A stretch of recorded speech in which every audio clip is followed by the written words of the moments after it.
Welcome, facility managers and compliance officers, to this explainer. Today, we're taking a really close look at an absolutely critical task in solar manufacturing, and that's the meticulous accounting and tracking of hazardous materials. When you're dealing with advanced thin-film technologies, materials like cadmium and gallium arsenide are just, well, part of the daily reality. But how you track, manage, and report the waste and potential spills from these materials, that can literally be the difference between a highly resilient operation and a costly regulatory nightmare. So we're going to break down exactly how to align your accounting with industry standards, protecting both your bottom line and your reputation. Okay, let's dive right into this. Our life cycle journey today covers 1. Hazardous waste challenges. 2. Calculating generated waste. 3. Assessing recycled percentages. 4. Reporting accidental spills. 5. Distinguishing recovered volumes. And 6. Remediation and long-term vision. Starting off with Section 1, Hazardous Waste Challenges.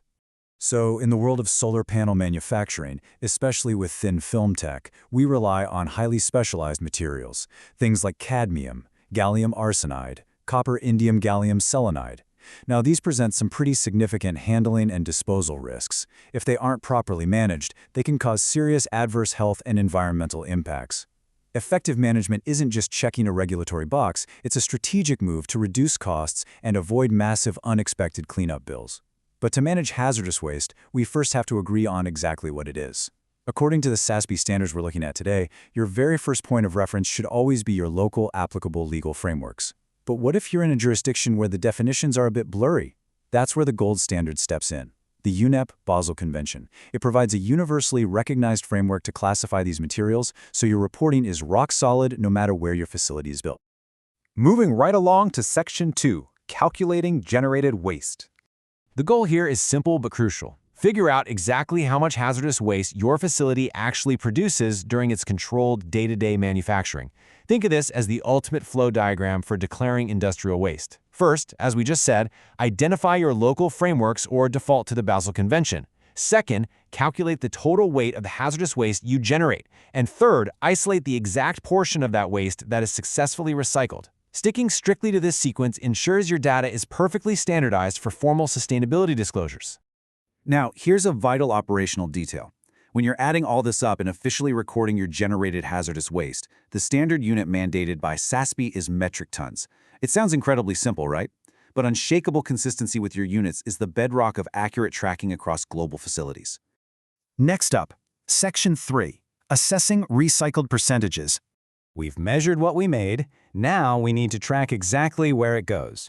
To get your recycled percentage, you just divide the recycled weight by the total generated weight. Simple math. But what's really interesting about this is how strict the definition of recycled actually is. Waste that gets reused, reclaimed, or remanufactured, that absolutely counts. However, if you incinerate materials, even if it's strictly for energy recovery and you're capturing all that heat, that does not count as recycling. Under SASB rules, incineration is elimination. You can absolutely report it separately if you want to show you're recovering energy, but you cannot lump it into your recycled percentage. So we've talked about the controlled environment, the waste we plan for. But as anyone running a facility knows, things happen. Manufacturing is messy. So what happens when that controlled system actually fails? Which brings us to Section 4, Reporting Accidental Spills. This standard is basically your playbook for handling the sudden, unplanned release of chemical substances into the wild. So what actually triggers a formal report? A reportable spill is any release of a hazardous substance that equals or exceeds the reporting quantity in your specific jurisdiction. This includes marine pollutants, elevated temperature materials, the whole shebang. And listen, this applies everywhere your solar tech entity operates. You cannot just ignore a spill because it happened in a region with laid-back local enforcement. And a spill isn't just someone accidentally knocking over a barrel. Reportable events take a ton of different forms. We're talking active leaks, airborne emissions, liquid discharges, underground injections, improper disposals, and even slow abandonment releases. The golden accounting rule here? Count each incident exactly once, right at the time it's identified. Oh, and watch out for this critical shift in the metrics. Remember how we tracked our planned generated waste in metric tons? Well, for reportable spills, the unit of measure drops down to kilograms. Because spills can be highly toxic even in tiny amounts, we absolutely need that granular kilogram-level precision for environmental impact assessments. Let's look at Section 5, distinguishing recovered volumes. So the crucial point here, and this is probably the single most common point of confusion for compliance officers, is clearly separating the volume you spilled from the volume you successfully cleaned up. Your aggregate quantity released, the total amount that escaped, absolutely cannot be reduced by the amount you eventually recover. They are two entirely distinct metrics.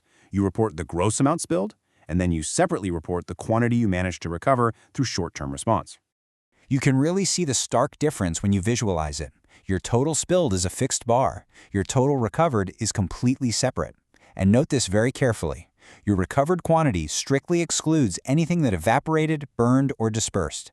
If a chemical leaked and half of it evaporated into the air before you could mop it up, you can't claim that evaporated half as recovered. Nope, it's still part of the environmental release.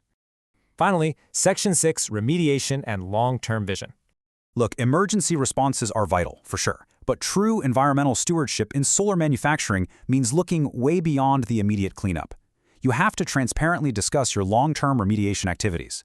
That means land use controls, ongoing site monitoring, maintenance, and continued cleanup. And we aren't just talking about spills from this year.